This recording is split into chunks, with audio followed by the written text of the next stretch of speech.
कर्ण किसी से डरता था? यस और नो बोलो फटाफट से। क्या बोलोगे? भैया कर्ण किसी से नहीं डरता था। भगवान कृष्ण ने जाकर के समझाया, ठीक है, कि कर्ण जिस साइड में तुम हो ना, ये अधर्म का रास्ता है, ये अधर्म का रास्ता है, तुमको इस पक्ष में नहीं होना चाहिए। लेकिन कहते हैं कि यहाँ कर्ण से स्टूडेंट को ये सीखना चाहिए कि कितना जो तुमने चुनाव किया है, जो कुछ है, जो कुछ तुमको चुकाना है, जो कर्ज तुम्हारे ऊपर है, उन कर्ज के लिए, तुम उन कर्ज को चुकाने के लिए, चाहे वो माँ का हो, बाप का हो, दोस्त का हो, या किसी भी रिश्ते का वो कर्ज हो जो तुमको चुकाना है, वहाँ पर स्टूडेंट लाइफ में आपको कर्ण से सीखना चाहिए। ठीक है, क्या बोलोगे? कर्ण को भैया डर नहीं है। जब भगवान श्री कृष्ण ने सब कुछ समझा दिया कि तुम इन्हीं के भाई हो, तब भी कर्ण मतलब मानने को तैयार नहीं।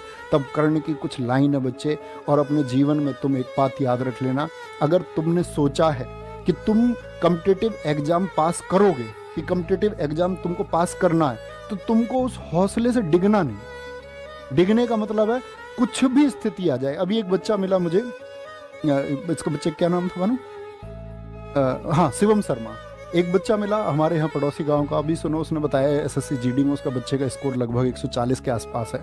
तो उस बच्चे का ये कहना है कि जी जिस दिन मेरा जीडी का पेपर है, उस जीडी पेपर से 2 दिन पहले माताजी का देहांत हो गया।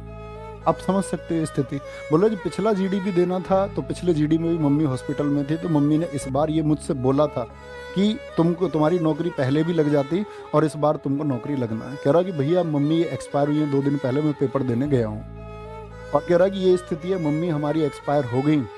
और कह रहे कि जो हमारे परिवार के लोग थे ना, जो हमारे चाचा जी थे, जिनके बेटे की भी सरकारी नौकरी, जिनके लिए हमारी माताजी ने सब कुछ किया, आज खाना तक नहीं दे रहे हैं, और खाना हमको खुद बनाना पड़ता है। तो मैं ये बोलता हूँ कि जीवन में सबसे बड़ा संघर्ष ये है, सबसे बड़ा संघर्ष ये है कि हमने जो कुछ तय किया है वो हम पाके रहेंगे, और उसको हमको पाने से कोई नहीं रोक सकता। उसमें कितनी भी विपत्ति आए, कितनी भी परेशानी आए, हम छोड़ेंगे नहीं। तो कर्ण की वो लाइन है, ये संभव हो सकता है सूरज पश्चिम में उग जाएगा, ये भी संभव हो सकता है कि धरती पर वृक्ष स्वयं अपने फल खा जाएगा, ये भी संभव हो सकता है कि जल अपनी शीतलता त्यागे, ये भी संभव हो सकता है कि क्षत्रिय रण छोड़ युद्ध से भागे, ये भी संभव हो सकता है कि महादेव विष छोड़ यहाँ अमृत चुन ले, ये भी संभव है भगवान श्री कृष्ण शिशुपाल की 100 गाली सुन ले,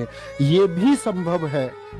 तो क्या कहते हैं फिर? कहते हैं मैं परशुराम का शिष्य कर्ण, मैं परशुराम का शिष्य कर्ण, गंगा भी मुझे बहा नहीं सकती, तीनों लोक और 10 दिशाएं मुझको हिला नहीं सकती। तो ये वो कॉन्फिडेंस तुम्हारे अंदर रहेगा ना कि भाई मैंने ये तय कर लिया है और ये मैं करके रहूंगा, दुनिया की कोई ताकत नहीं रोक सकती। कुछ भी होगा, बीच में क्या हुआ पता नहीं, कितनी बार सिलेक्शन नहीं हुआ पता नहीं, कितनी बार मेरिट से 2 नंबर कम रह गए, 5 रह गए, किनारे से रह गए, मेडिकल नहीं हुआ इस बार, फिजिकल नहीं हुआ, नहीं पता। मुझको सिर्फ एक चीज पता है, मेरा टारगेट कि मेरी नौकरी लगे, और जब तक मैं उस टारगेट तक नहीं पहुंच जाऊंगा तब तक नहीं रुकता भाई, मैं किसी से भी नहीं रुक सकता, और दुनिया की कोई ताकत नहीं रोक सकती। ये वो चीज तुम्हारे अंदर जब आ जाएगी ना, तो बच्चे कोई नहीं रोक पाएगा। क्या बोलेंगे?